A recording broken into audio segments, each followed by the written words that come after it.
e rënda në fazat e endometriozës së shkallës së tretë, që quhet, kur endometrioza, përveç vendosis në këto vende tipike që tham, implikon dhe organet për rreth uterusit, për shembull futet në vezikën urinare, futet në rektum, dhe është një kirurgji që kërkon një specializim të madh, një kualifikim të madh të kirurgut.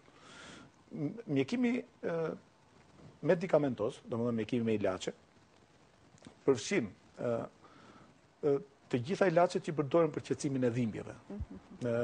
Duke filluar nga ilaçet e thjeshta, që janë paracetamol, janë aulina, dhe çdo lloj ilaçi tjetër që qetëson dhimbjen që pacienti mund ta gjejë në tregun shqiptar. Një tip i dytë i qetësimit të dhimbjeve të endometriozës është mjekimi hormonal. Mjekimi hormonal e zvoglon atë nodusin, sepse e ul prodhimin e progesteronit dhe estrogenit në organizmin e gruas. Dhe duke ul prodhimin e hormoneve femërore, e zvoglon nodusin e endometriozës. Për këtë qëllim përdoren kontraceptivët oral, që janë në qarkullim, mund përdoret progesteroni në gjitha format e veta. Gjithashtu, një grup tjetër i medikamenteve që përdoret për qetësimin me ilaçe të endometriozës është dhe danazoli. Danazoli është një preparat hormonal maskullor, i cili kundërshton veprimin e estrogenit, që vepron në zmadhimin e shtresës e endometriozës, pra në shtimin e shqetësimeve. Pra thjesht e minimizon këto shqetësime. Në format e lehta ka efekt mjekimi me medikamente, mjekimi terapeutik me ilaçe.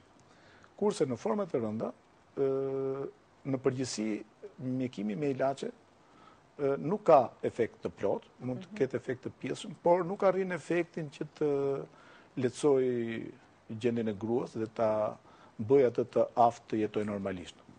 Kështu që një pjesë e këtyre rasteve, sidomos në format e rënda të endometriozës, i drejtohen kirurgjisë. Pra forma kirurgjikale është më avancuar, më e sigurt. Është më e sigurt, sidomos në rastet që janë të formës tretë, në rastet e zhvilluara të endometriozës.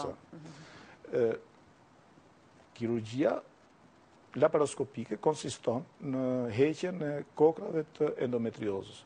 Në qoftë se shihet gjatë kirurgjisë, endometrioza shfaqet në formën e disa noduseve, e thënë shqip në formën e disa kokrave, që në brendësi kanë endometriumin, domethënë pikërisht shtresën e brendshme të mitrës, e cila normalisht nuk duhet të ndodhet në atë vend. Dhe këto kokrat mund të ndodhen në ovar, në vezore, në tuba, mund të kenë kontakt me vezikën, ose mund të depërtojnë në murin e vezikës, mund të depërtojnë edhe në murin e zorës trashë. Dhe në këto raste, kur ka depërtim të tillë, ana klinike është, për shembull, kur gruaja që ka endometriozë gjatë defekimit ka dhimbje shumë. Pikërisht në arsye sepse endometrioza ka depërtuar në murin e zorës trashë. Kirurgjia konsiston në heqjen e këtyre noduseve, në formën e rëndë të endometriozës, kur janë të implikuara dhe organet përreth. Kirurgjia duhet të arrijë që të heqë dhe një pjesë të organit të interesuar, të prekur. Domethënë, kur depërton në vezikën urinare, duhet hiqet. Doktor, duke qenë se shikoj që kohën e kemi në fund, edhe një kuriozitet tjetër besoj edhe nga shikuesit tanë. Ne në emisionet e kaluara kemi folur dhe për kancerin e endometriumit. Ekziston një lidhje midis këtyre të dyjave? Nuk ka lidhje shkaktësore, po ka lidhje statistikore. Është konstatuar që në rastin e endometriozës, probabiliteti mundësia për të pasur kancer të endometriumit është më i madh. Dhe kjo është dhe një nga arsyet që endometrioza duhet të diagnostikohet në kohë dhe përveç endometriozës, mjeku duhet të shkojnë në mendje dhe për probabilitetin e rritur të kancerit të endometriumit në rastet e grave që kanë endometriozë, sidomos të rëndë, dhe marrjen e masave diagnostikuese që në qoftë se ekziston dhe një patologji shtesë që mund të jetë kanceri endometriumit, duhet të diagnostikohet sa më herët, sepse kanceri endometriumit ka një specifik shumë interesante. Sa më herët të diagnostikohet, aq më pa pasojë kalon për pacientin që e ka. dhe biles në qoftë se diagnostikohet në formën in situ, bëhet histerektomia dhe pacienti nuk i kërcënohet jeta. Kurse në qoftë se... Prej paraprihet. Po, kurse në qoftë se diagnostikohet vonë, atëherë është paraqet problem serios për jetën e pacientit.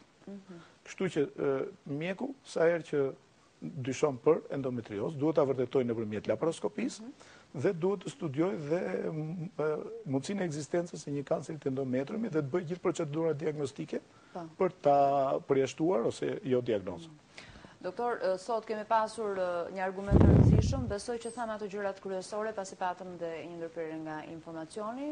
Unë ju falenderit që ishit këtu, ju pres përsëri në Vilën 24, se ky ishte vetëm takimi ynë i parë për 2011 apo jo. Edhe unë ju falenderoj si televizion që kërkoni të informoni teleshikuesit për gjendjen shëndetësore.